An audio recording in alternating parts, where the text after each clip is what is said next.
Hello everyone, I am Ashok from Academic Tutorial. So in this channel we are learning various topics related to strength of material. So today we are going to learn one of the most interesting and complex topic, that is complex stresses. So students are facing a lot of problem for derivation and solving the problem, and moreover the result of the problem is not coming correct. But we should clear our doubts and we will concentrate on this topic. Now let us start today's topic. So what is actually complex stress? So till date what we have studied is simple stresses. So there we have seen the stresses are acting in one plane which is perpendicular to the direction of body. The stresses we have seen the direct stresses, that is direct tensile stress or compressive stresses, as well as the shear stresses. So the stresses was acting on a plane, and moreover we have considered one stress at a time. But in many cases, in many engineering problems, more than one stresses, that may be direct tensile, direct compressive, as well as the simple shear stresses, act simultaneously over a body. Then the problem becomes complex stress strain problem.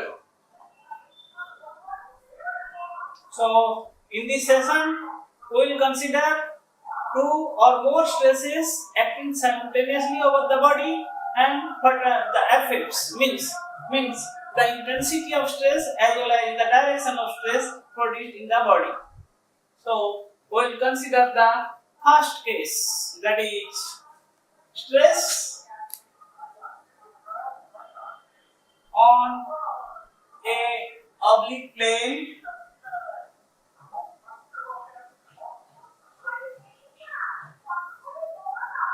under uniaxial loading. Under uniaxial loading.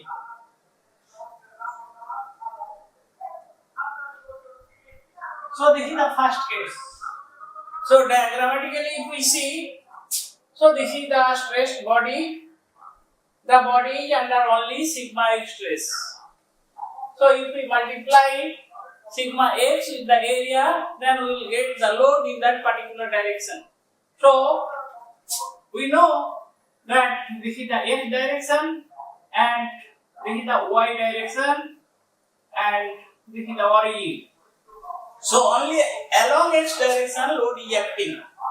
So sigma x stress is acting along x direction, and this is called the stressed body. Stressed body. So we have taken one element from the body and given the name A, B, C. The element is separated and written here and drawn here, that is A, B, C. And in this chapter we are going to find the stresses on planes other than the plane where the load is perpendicular. So that means on an oblique plane we are going to find the stresses. Now let the stressed element is drawn here. Stressed element. Now on this stressed element we have considered an inclined plane, that is AC. So before going to that, we will discuss one more thing. The width of the body is considered as unity, that is 1. So that what is the area of this portion, this length into 1, that is area of this length, that is AC into 1. Similarly, area of this side, that is BC into 1, that is area will be equal to the length of the line. So if we consider the width of the body as unity. Now This is the stressed element. In this stressed element, in terms of forces, if we express the stress in terms of forces, then along x direction, what is the load acting? Sigma x into this area is equal to BC into 1. That is sigma x into BC. Similarly, on this inclined plane, which is at an angle theta with x axis in counterclockwise sense, means this is the x direction, the inclined plane is considered at an angle theta with this direction in anticlockwise sense. Now, there are two stresses acting here, we don't know. So, we will find out the stresses. So, two stresses are acting here, that is sigma n perpendicular to inclined plane and the tau which is acting along the inclined plane. Now, in terms of forces, if we express sigma n into AC is the force acting perpendicular to inclined plane, and in terms of force, what is the tangential force acting on plane AC is given by tau into AC. Now we will draw the vector diagram. So consider an initial point. From this point along x direction, the force acting is sigma x into AC. With this direction, say this is the y direction, and with this direction making an angle theta, tau is acting, so this force tau into AC force is acting, making angle theta with x direction, and sigma n is acting, sigma n into AC is perpendicular to this direction, so this force is sigma n into AC. Now we are going to find out what is the value of tau and sigma n. What is the value of normal stress as well as shear stress acting on the inclined plane? That is our main target. Now, to find that, geometrically we will find out the angle. Okay, this angle we are going to find out. So, this angle theta, this angle is 90 minus theta. Okay, no problem. So, no need here. Anyhow, so this force which contains sigma x into AC. So, we will resolve this force into two components. So, theta is here. So, we can write the component of sigma x into AC, sigma x into AC cos theta. And the force perpendicular to this direction, that is this direction, that is sigma x into AC into sin theta.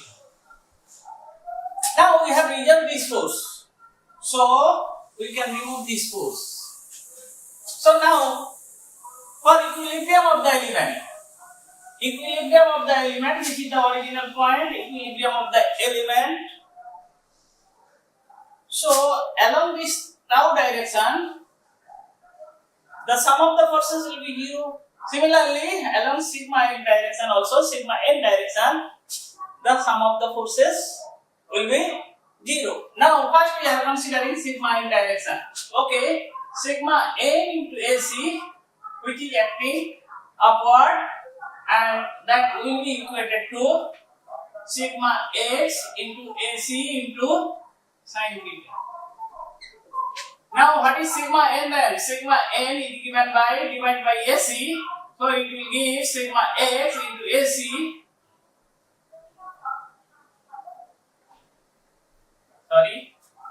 Sigma x into BC.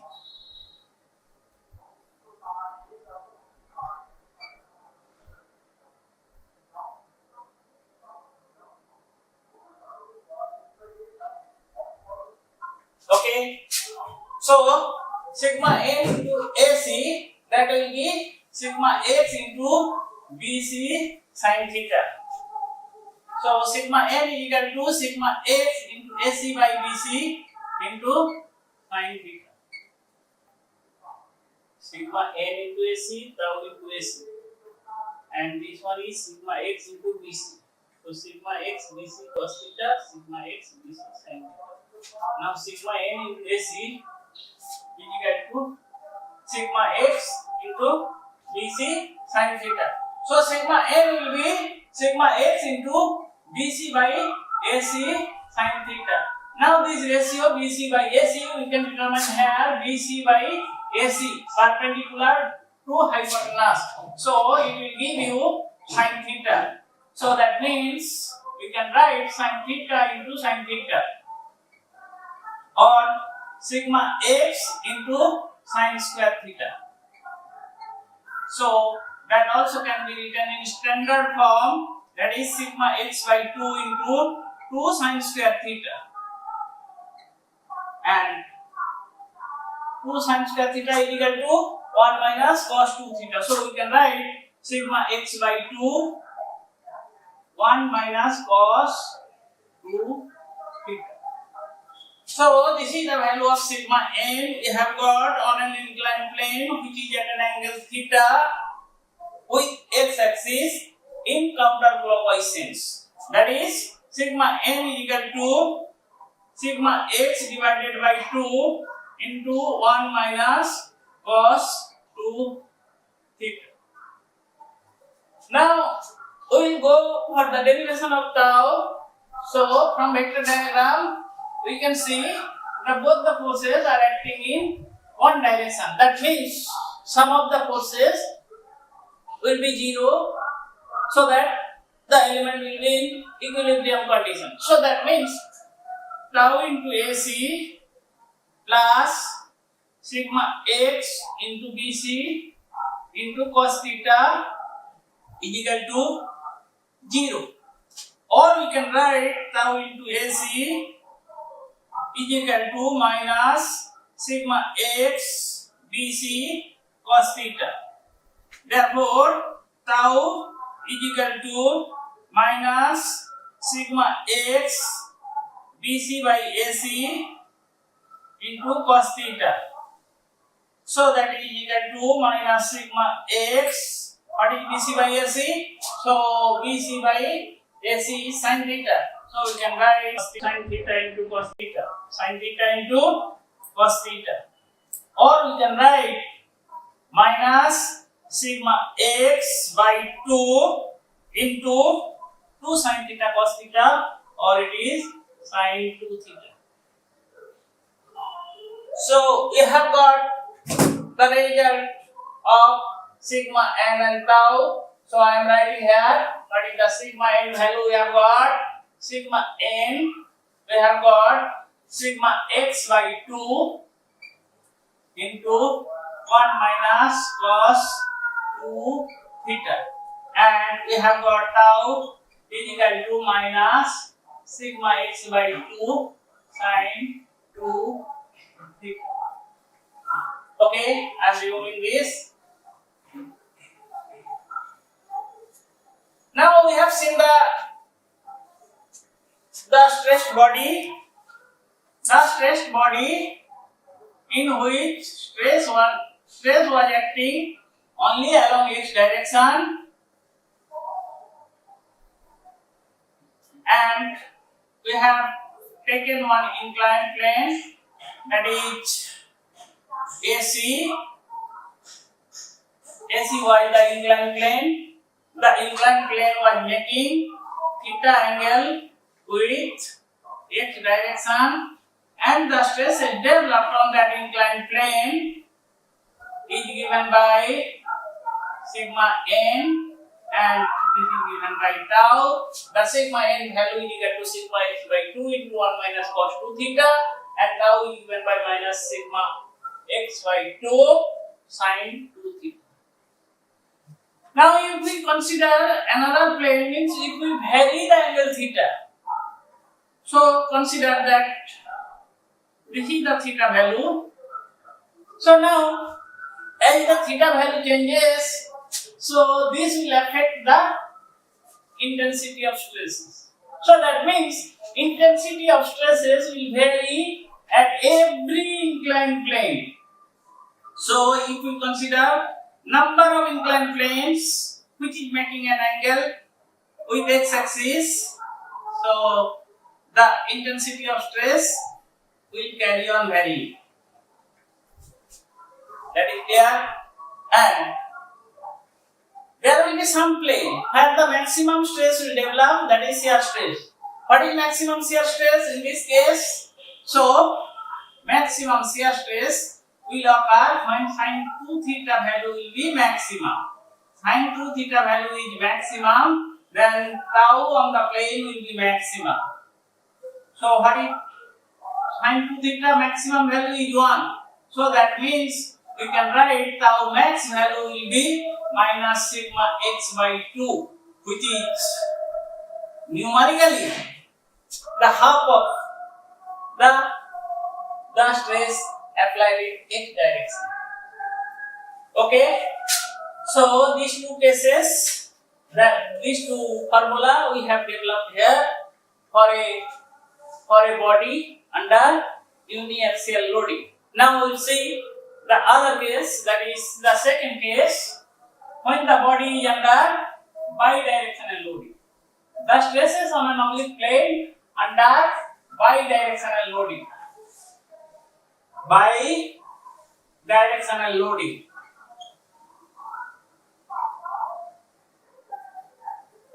So consider the same body, this is the stressed body. Now along x-axis, along x direction, the stress acting is sigma x, and along y direction, the stress acting is sigma y.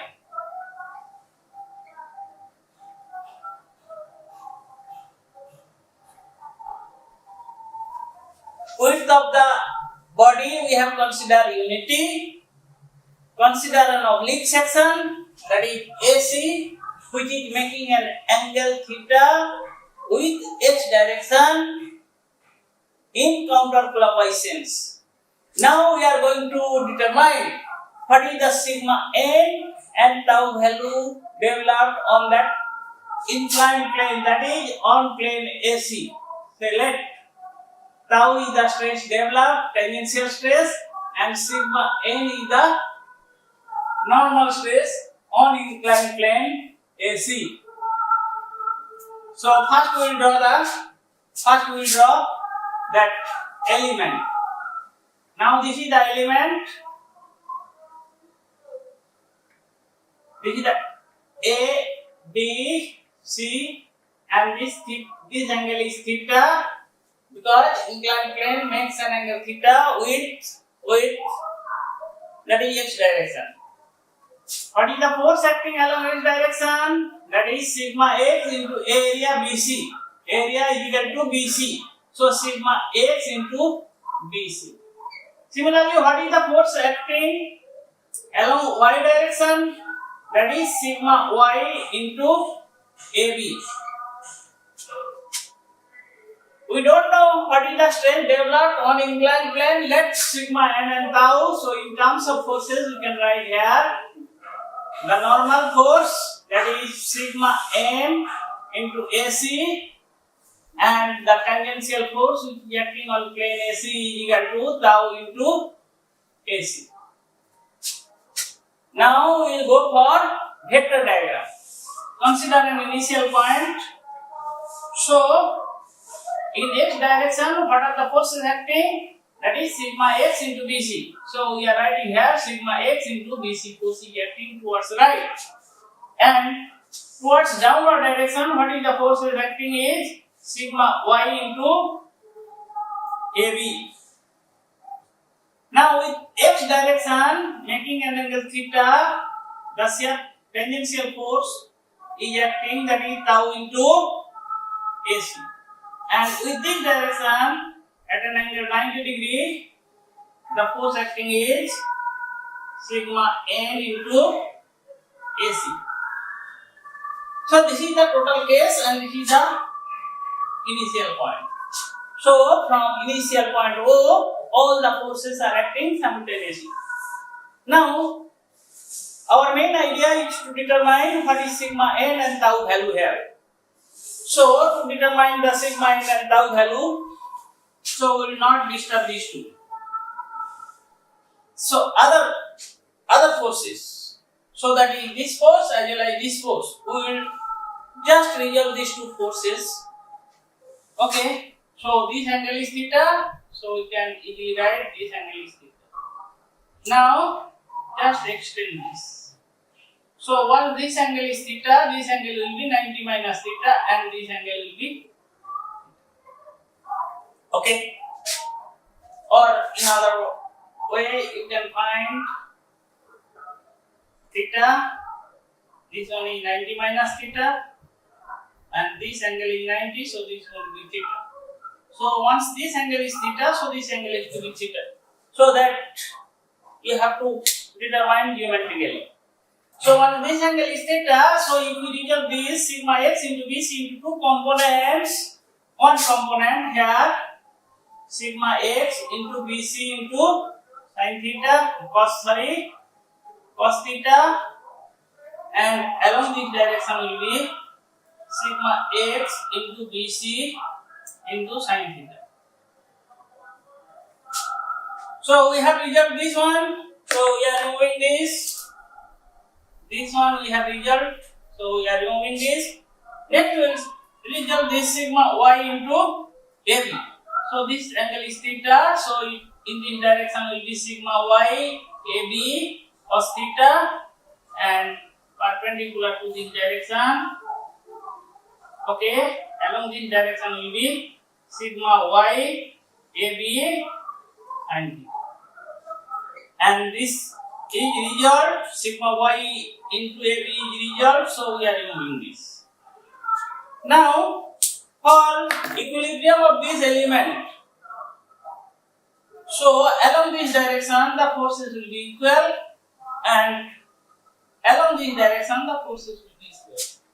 Now, balancing the forces along sigma m direction, we will get sigma m into AC, that will be equal to sigma x bc sin theta plus sigma y ab cos theta.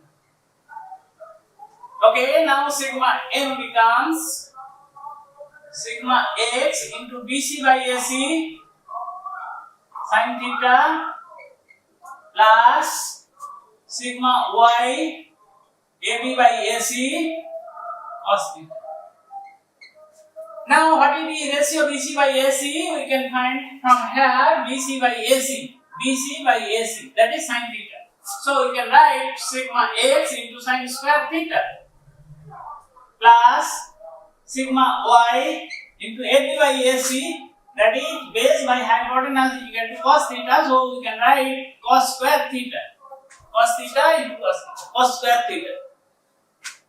Or we can write sigma x by 2 into 2 sin square theta plus sigma y by 2 into 2 cos square theta.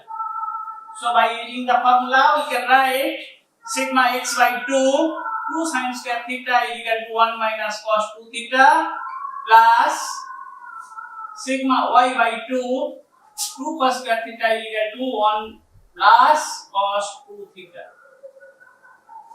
Now multiply this and this, so that we will get sigma x by 2 plus sigma y by 2. So we can get sigma x plus sigma y by 2 plus sigma y by 2 cos 2 theta minus sigma x by 2 cos 2 theta. So we can write sigma y minus sigma x by 2 cos 2 theta.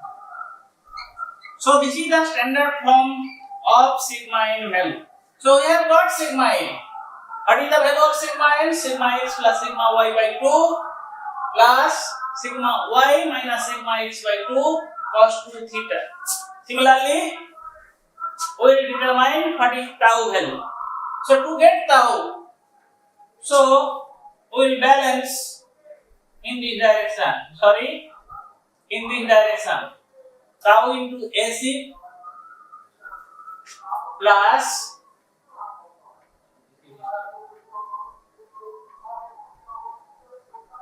so we can write tau into AC plus sigma x into BC cos theta is equal to sigma y AB sin theta is equal to sigma y AB sin theta. Okay, so tau into AC becomes sigma y AB sin theta minus sigma x BC cos theta. Now tau is equal to divided by AC. So sigma y into AB by AC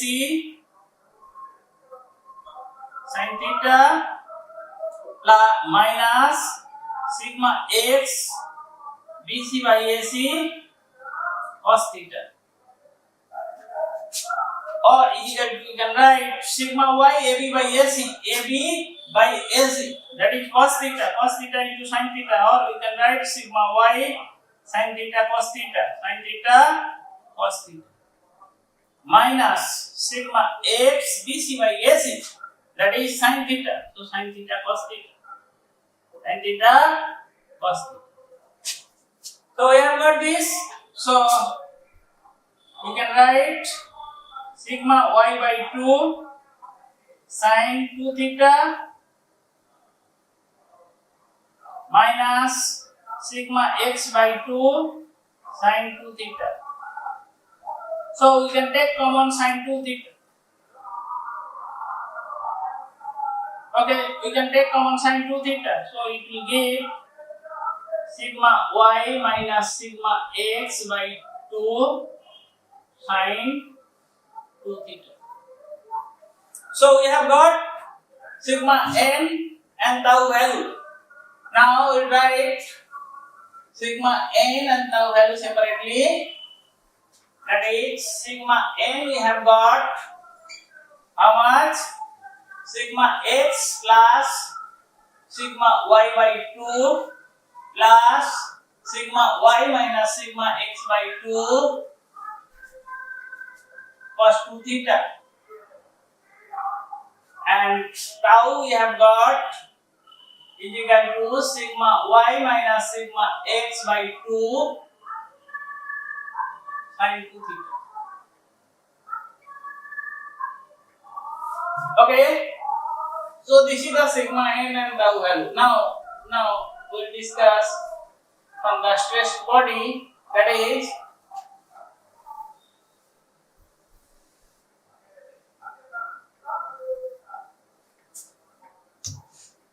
so the body was the stressed body by this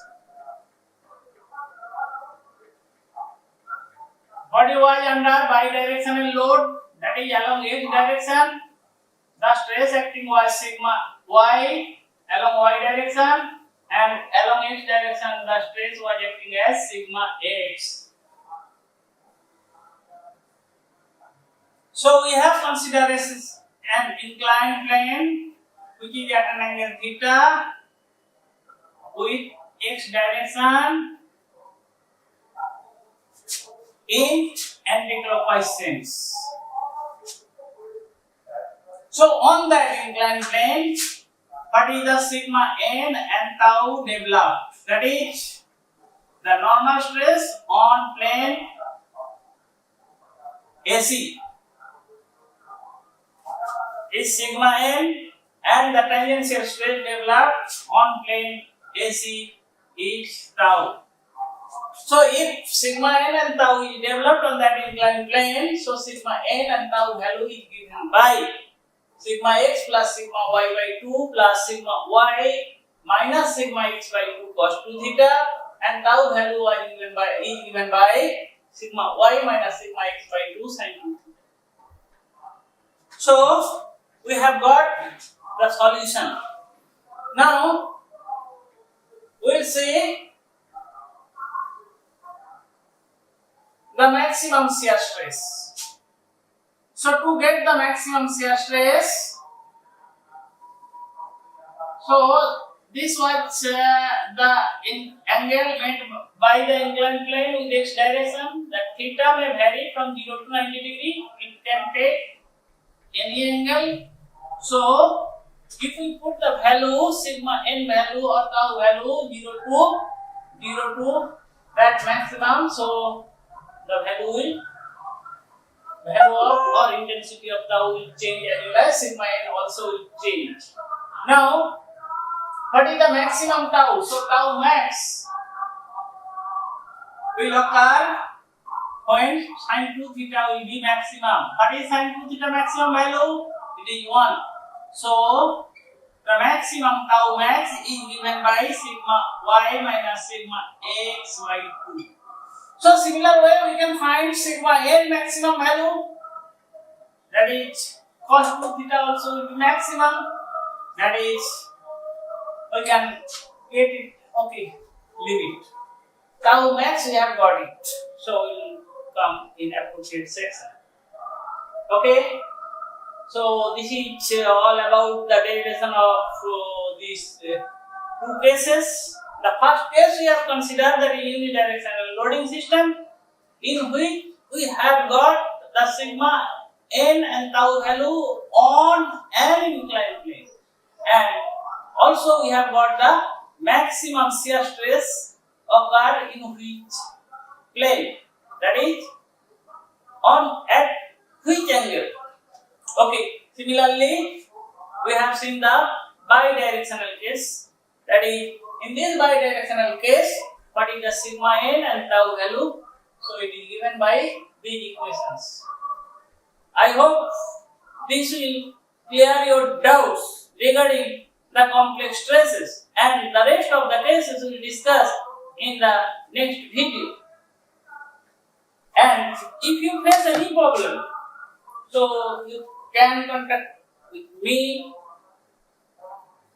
in the appropriate section. You just comment on the appropriate section, so I will come to you.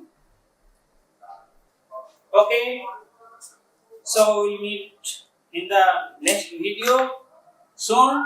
Thank you. That's all for today's session. We would continue further on this topic in the next session. Keep being connected with us and ask any question in the comment section. Like, share, subscribe, and don't forget to press the bell icon to get notified for future videos. Thank you and see you soon.